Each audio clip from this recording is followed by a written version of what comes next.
넬의 아들 아브넬과 사울의 아들 이스보셋의 신복들은 마하나임에서 나와 기브온에 이르고 수리야의 아들 요압과 다윗의 신복들도 나와 기브온가에서 그들을 만나 함께 앉으니 이는 못 이쪽이요 그는 못 저쪽이라. 아브넬이 요압에게 이르되 원하건대 청년들에게 일어나서 우리 앞에서 겨루게 하자. 요압이 이르되 일어나게 하자 하매 그들이 일어나 그 수대로 나아가니 베냐민과 사울의 아들 이스보셋의 편에 12명이요 다윗의 신복 중에 12명이라.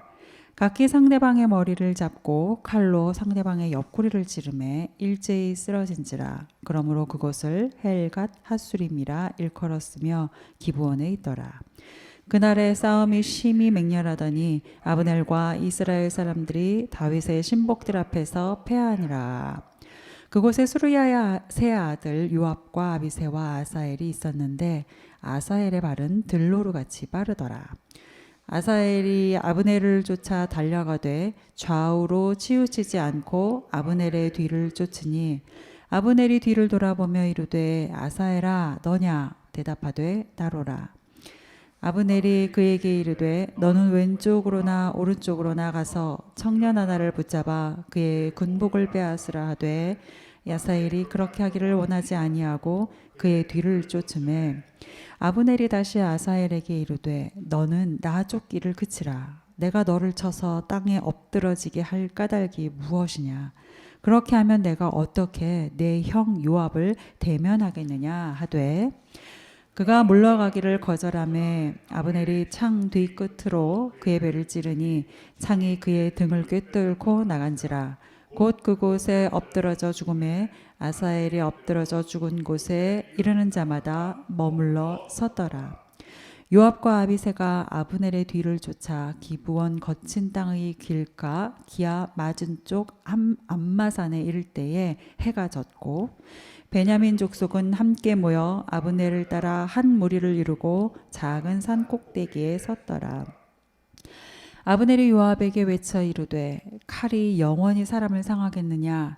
마침내 참혹한 일이 생길 줄을 알지 못하느냐. 내가 언제 무리에게 그의 형제 쫓기를 그치라 명령하겠느냐. 요압이 이르되 하나님이 살아계심을 두고 맹세하노니 내가 말하지 아니하였다면 무리가 아침에 각각 다 들어갔을 것이요 그의 형제를 쫓지 아니하였으리라 하고 요압이 나팔을 불매 온 무리가 머물러 서고 다시는 이스라엘을 쫓아가지 아니하고 다시는 싸우지도 아니하니라. 아브넬과 그의 부하들이 밤새도록 걸어서 아라바를 지나 요단을 건너 비드론 온 땅을 지나 마하나임에 이르니라.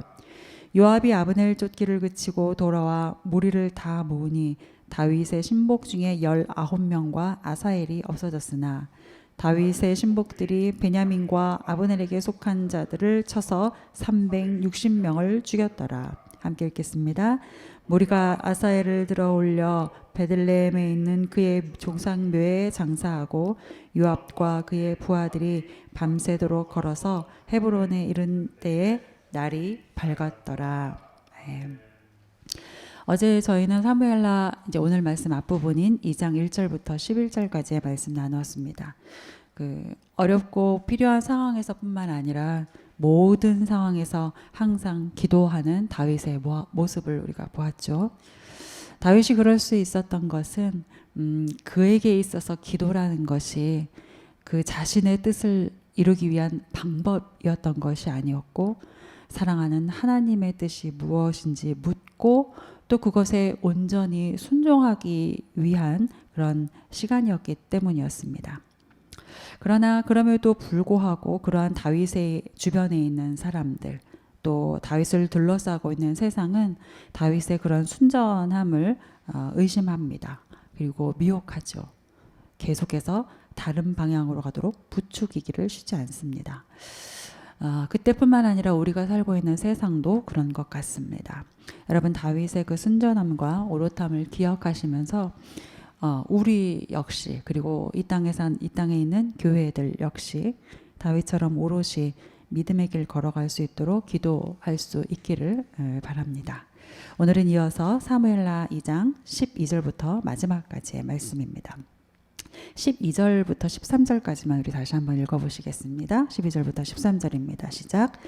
넬의 아들 아브넬과 사울의 아들 이스보셋의 신복들은 마하나임에서 나와 기브온에 이르고 수리야의 아들 욥과 다윗의 신복들도 나와 기브온 못가에서 그들을 만나 함께 앉으니 이는 못 이쪽이요 그는 못 저쪽이라. 북이스라엘을 규합하고 사울의 아들 이스보셋을 이제 명목상의 왕으로 앞세운 아브넬이, 대장관 아브넬이 이제 유다와의 이제 접경지라고 할 수 있는 기브온에 이릅니다. 우리말로는 기브온에 이르고라고 되어 있지만 원문으로는 기브온으로 향하여에 이제 더 가까운 표현이죠. 그러니까 기브온으로 지금 아브넬의 군대가 진군하고 있는 것이죠. 아브넬이 왜 그 넓은 땅을 뒤로하고 기브온을 향해서 진군을 하고 있을까요? 사울을 여전히 지지하는 세력들을 규합하고 그들이 속한 넓은 땅과 영토를 차지했지만 그것 이상을 원했기 때문이겠죠. 그리고 여기서 말하는 그 이상이란 이스라엘 전체를 수중에 넣고 싶은 것, 이스라엘 전체의 왕노릇하고 싶은 것이죠. 이러한 아브넬의 진군 소식을 들은 다윗의 신복들도 이제 가만히 있지 않습니다. 요압을 위시한 이제 군대들이 출격을 합니다. 요압과 신복들이 출격하는 명분은 이제 진격해오는 아브넬, 그 아브넬을 견제하기 위한 것이었을 것입니다. 그러나 여러분 그 속내를 한번 우리가 이렇게 좀 깊이 들여다보면 사실 요압은 아브넬과 결이 비슷한 어떤 욕망이 있는 것을 알게 됩니다. 어떤 욕망일까요? 여러분 아브넬의 주군이라고 요압의 주군이라고 할 수 있는 다윗은 이스라엘의 왕으로 기름 부음 받은 자입니다. 그런데 이제 오래전에 사울이 죽었고 유력한 아들들도 모두 이제 죽음을 당한 상황이니 이제 다윗이 이스라엘의 왕으로 등극하는 것은 너무나 당연한 수순이죠. 요압은 이것을 기대했을 것입니다. 그런데 지금 이제 어떤 정황상 다윗은 유다 한 지파의 왕으로만 지금 자리를 하고 있죠. 아마도 다윗을 향한 마음이 각별할수록 그리고 그 무리에서 지위가 높았을수록 어땠을까요?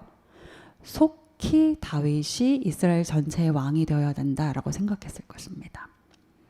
다윗이 이스라엘 전체의 왕이 될 그 날만을 열망하고 있었을 거예요. 왜냐하면 그래야 본인들도 더 힘 있는 자, 더 높은 자, 더 다스리는 자가 될 테니까 말이죠. 사랑하는 여러분, 기브온을 향하고 있는 북이스라엘의 아브넬과 그를 견제하려고 지금 나가고 있는 남유다의 요압이 우리가 얼핏 보기에는 정반대에 서 있는 것처럼 보이지만 사실 그 속내와 그 야망은 매우 엇비슷합니다.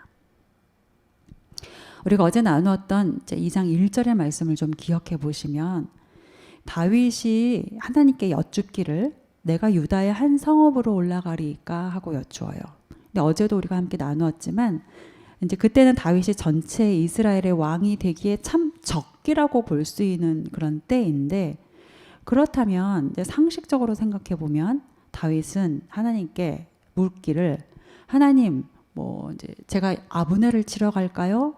혹은 이스라엘의 어디로 갈까요? 이렇게 질문해야 더 상식적이고 당연한 것처럼 보이죠. 그런데 다윗은 유다의 한 성읍으로 올라갈까요? 라고 질문을 하고 하나님께 여쭈어요. 여러분 이거 사실은 조금 의외의 질문일 수 있는 것이거든요. 상식에서 조금 벗어나는 질문일 수 있는 것이거든요. 그렇다면 여러분 다윗이 왜 그러한 의외의 여쭈음을 했던 것일까요? 혹자 어떤 사람은 다윗이 지혜롭고 치밀한 사람이라서 무엇이 더 유리한지 무엇이 좀 더 현재 가능성이 높은지 그것이 어떤 것인지를 아는 주도면밀한 사람이라서 그랬을 것이다 라고 보는 사람들도 있습니다. 그러니까 소위 정치공학적인 계산을 한 것이다 라고 말하는 거죠. 보는 것이죠. 그런데 여러분 모르겠습니다. 다윗이 정치공학적인 계산을 했을 수는 있겠죠. 그러나 적어도 다윗이 정치공학적 계산을 따라가는 사람은 아니었다라는 것이 분명합니다. 다윗의 지난날이 그것을 보여주죠. 사울에게 쫓겨다녔던 그 10년의 과정을 한번 돌이켜 보십시오. 어떻게 그게 정치공학적 계산을 따르는 삶이었습니까? 그렇지 않았죠. 다윗이 지혜로운 자라서 무엇이 쉬운지 어떤 길이 빠른지 알았을 수 있습니다. 그러나 그 길을 결코 따르지는 않았습니다. 다윗은 오로지 하나님의 뜻을 따른 사람이었죠. 다윗은 오로지 하나님의 마음에 순종하는 사람, 그 길을 걸어간 사람이었습니다.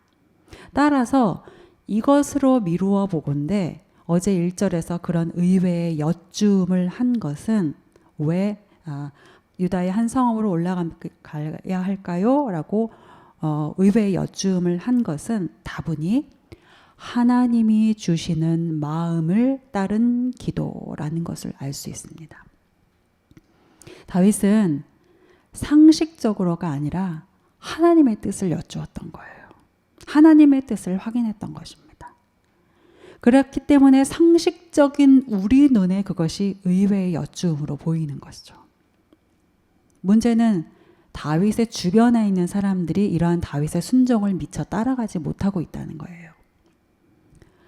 다윗의 순종을 모르는 주변 사람들, 오늘의 요압과 같은 이 사람들은 왜 이스라엘이 아닌 유다의 한 성읍인지, 왜 장장 7년 6개월의 시간을 허비해야 하는지 이해할 수 없었을 것입니다. 날이 갈수록 불만스러웠을 것이고, 날이 갈수록 다윗의 마음을 의도를 의심했을 것이고, 그래서 점점 조급함이 그 안에 차올라왔을 거예요. 이것은 반대편 아브넬에게도 사실은 마찬가지입니다. 다윗의 이 순종의 마음을 알 리가 없죠. 다윗의 이 순종의 마음을 모르는 아브넬은 이 상황을 오해합니다. 자신의 방식으로 오해하죠. 나에게 기회가 있다. 내가 이스라엘의 최고 왕노릇할 수 있는 시간을 벌고 있다. 나에게 유리한 시간이다. 여러분, 하나님의 마음을 모르는 사람들은, 그리고 하나님의 마음을 모르는 세상은 이러합니다. 하나님의 뜻을 구하지도 그 뜻에 순종하지도 못하는 사람들은 그저 저마다의 자기 꿈에 취하기 마련이죠. 그리고 저마다의 자기 꿈에 취해서 무모한 짓을 하고 어이없는 일들을 도모하게 됩니다. 오늘 14절부터 16절까지의 말씀을 보십시오. 아브넬과 요압이 각자의 명분 뒤에 숨어 있는 그 자기의 욕망을 이루기 위해서 서슴없이 무고한 생명들을 희생시킵니다. 이쪽에 12명, 저쪽에 12명. 이 12명이 동시에 1대1로 겨루게 해요. 그래서 모두가 죽게 만드는 싸움이 지금 벌어지고 있어요. 아무리 이게 이 당시에 있을 수 있는 전쟁의 방식이었다라고 할지라도 이게 얼마나 무모한 희생입니까? 명분 없는 싸움이죠. 그저 싸우기 위한 싸움으로밖에 보이지 않습니다. 여러분, 하나님의 뜻으로 채워지지 않으면, 내가 하나님의 뜻으로 채워지지 않으면 그 자리는 결국 내 욕망으로 채워지는 법입니다.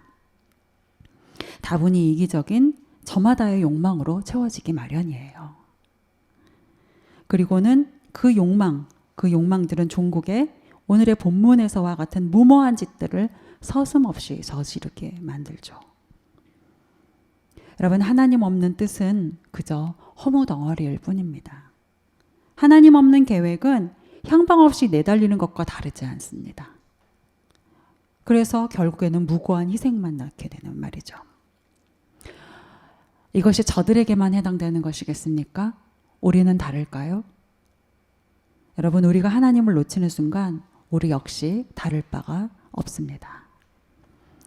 오늘 하루 우리의 삶이 하나님의 마음을 따라가는 삶이 될 수 있기를 소망합니다.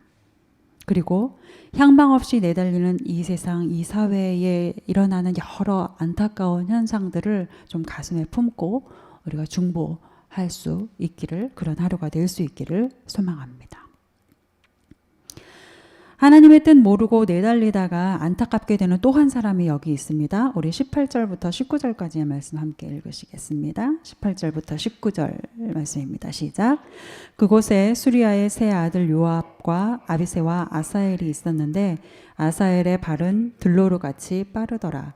아사엘이 아브넬을 쫓아 달려가되 좌우로 치우치지 않고 아브넬의 뒤를 쫓으니. 자, 18절부터 23절에 등장하는 이 아사엘, 수르야의 아들이죠. 세 아들 중에 하나죠. 여기서 수르야는 이제 다윗의 이복 누이입니다. 그러니까 아사엘은 다윗의 조카인 거죠. 이 아사엘은 특별한 재능을 가지고 있었습니다. 오늘 본문의 표현을 빌리자면 발이 들로루같이 빨랐다라고 하고 있어요. 발이 들로루같이 빨랐다. 말 그대로 다름질에 능했던 건지 말을 타고 추격하는 능력이 탁월했던 것인지는 모르겠으나 여튼 이런 좋은 재능을 가지고 있었습니다. 아마도 이런 재능은 당시의 군인으로서는 굉장한 탁월함이었을 거예요. 이 아사엘이 기브온 전투, 이제 오늘 앞서 있는 이 기브온 전투에 나서면서 이제 목표가 하나 생깁니다. 그것인즉슨 적장 아브넬을 제거하는 거죠. 아브넬을 제거해서 공을 세우는 거죠. 여러분 앞에서도 계속 언급했지만 이제 어제 본문에서 다윗이 하나님께 유다의 한 성으로 올라가리까 하고 여쭈은 후에 하나님의 응답을 따라서 이제 헤브론으로 올라가죠. 그리고 그곳에서 7년 6개월을 유다의 왕으로 지냅니다. 여러분 다윗이 그 기간 동안 뭐 했을까요? 7년 6개월 동안 다윗이 뭐 했을까요? 북이스라엘 치기 위해서 아주 치밀하게 계산하고 준비를 하고 있었을까요? 그랬을지도 모르겠지만 그러나 성경에는 그런 언급이 없죠. 그리고 그것은 그게 중요하지 않다는 뜻이죠. 여러분 7년 6개월은 다윗이 적극적으로 자신의 계획과 의지를 따라 치밀하게 이스라엘의 왕이 될 것을 준비하기 위해서 필요했던 시간이 아닙니다.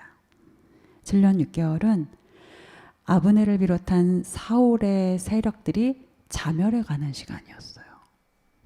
그리고 다윗이 하나님의 기름 부음 받은 자라는 명분 앞에서 무례하게 왕이 되지 않도록 오히려 하나님의 은혜를 덧입은 왕으로 등극할 수 있도록 하나님께서 준비해 가시는 시간이셨죠.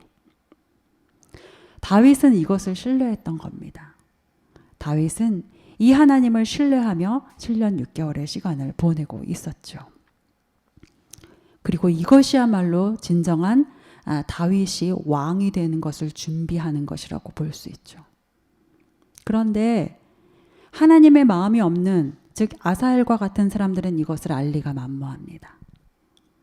지금 당장 아브넬을 제거하는 게 내가 해야 할 일이다 라고 생각하게 되죠.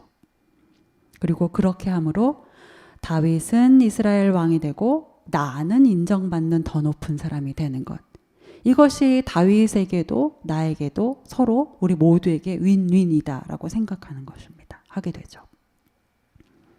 아사엘의 눈에는 지금 아브넬밖에 보이지 않습니다. 그리고 이건 보이는 것 같지만 사실은 아무것도 보지 못하는 무지함이 빚어낸 무모한 목표인 거죠. 이러한 사람 손에, 무지함이 빚어낸 무모한 목표를 가지고 있는 이러한 사람의 손에 들린 재능은 결코 유익한 결론이 되지 못합니다. 오히려 무익하고 스스로에게 해가 되죠. 들로르같이 빠른 발 가졌지만 결국은 그 재능 때문에, 그리고 그 재능을 믿었다가 오늘 본문의 23절처럼 창이 그의 등을 꿰뚫고 나간지라 곧 그곳에서 엎드러져 죽음에가 됩니다. 여러분 다시 한번 간곡하게 부탁을 드립니다. 빠르고 쉽고 강한 것들 앞에서 하나님의 마음 잃지 않으시길 바랍니다. 내가 가는 걸음이 하나님의 뜻에 합당한가 늘 살펴보시기 바랍니다. 많은 재능, 사람들이 부러워하는 재능보다 하나님께 쓰임 받는 재능, 하나님의 나라를 위해 드려지는 재능을 사모하십시오. 이것이 또 오늘 하루 우리의 삶의 모습이 될 수 있기를 간절히 소망합니다. 이어서 24절부터 끝까지의 말씀은 기브온 전쟁이 이제 일단락되고 요압 군대가 헤브론으로 이제 복귀하는 그런 내용입니다.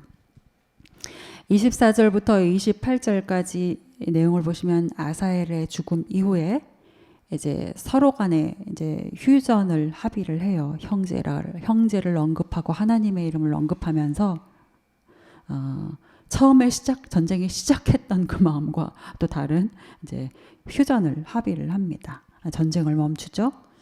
그러고 나서 보니 이제 전쟁의 결과가 어떤가요? 30절부터 31절 말씀을 보십시오.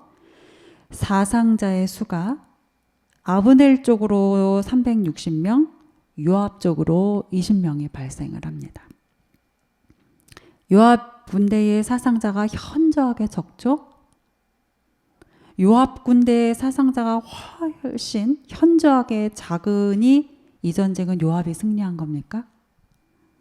유다의 족속이 승리했다라고 하면서 기뻐할 일인가요? 여러분, 명분 없는 전쟁을 하느라고 지금 도합 380명, 400명에 가까운 인생들이 죽었어요.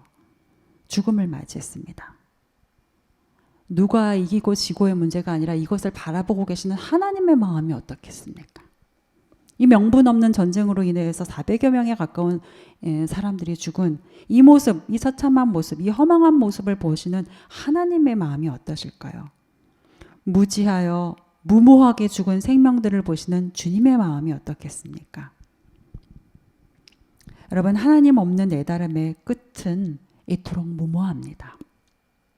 그리고 이토록 허무한 것입니다. 기억하실 수 있길 바랍니다.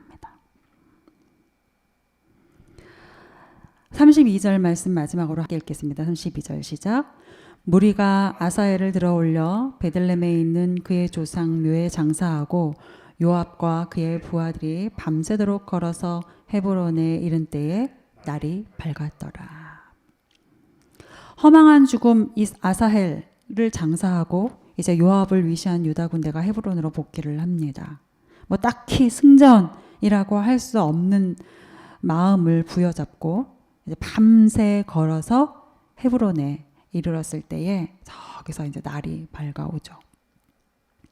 날이 밝았더라. 이 날이 밝았더라라는 말은 1차적으로는 이제 복귀하는데 그만큼의 시간이 걸렸다는 시간의 경과를 말하는 것이겠죠. 그런데 여러분, 이 날이 밝았더라가 원문으로는 그리고 헤브론에서 그들을 위하여 날이 밝았다예요. 날이 밝았더라가 그리고 헤브론에서 그들을 위하여 날이 밝았다입니다. 여러분, 좀 어떤 느낌이 오시지 않습니까? 무지한 인생들이 벌이는 일들은 겨우 이렇지만 그러한 인생들을 위해서 하나님은 여전히 일하고 계십니다. 자기 욕심을 따라 향방 없이 내달리는 그러한 인생들이 하는 것이라곤 죽음이요, 무의미한 죽음이요, 또 그 걸음들은 어두운 밤걸음이지만 하나님은 그런 죽음과 어두움을 뚫고 해처럼 빛나는 하나님의 나라를 오늘도 만들어가고 계신다. 제 눈엔 그렇게 읽히고 그렇게 보입니다.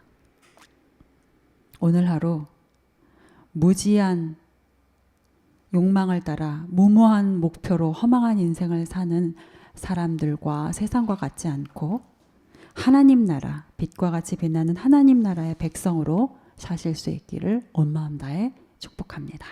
함께 기도하시겠습니다.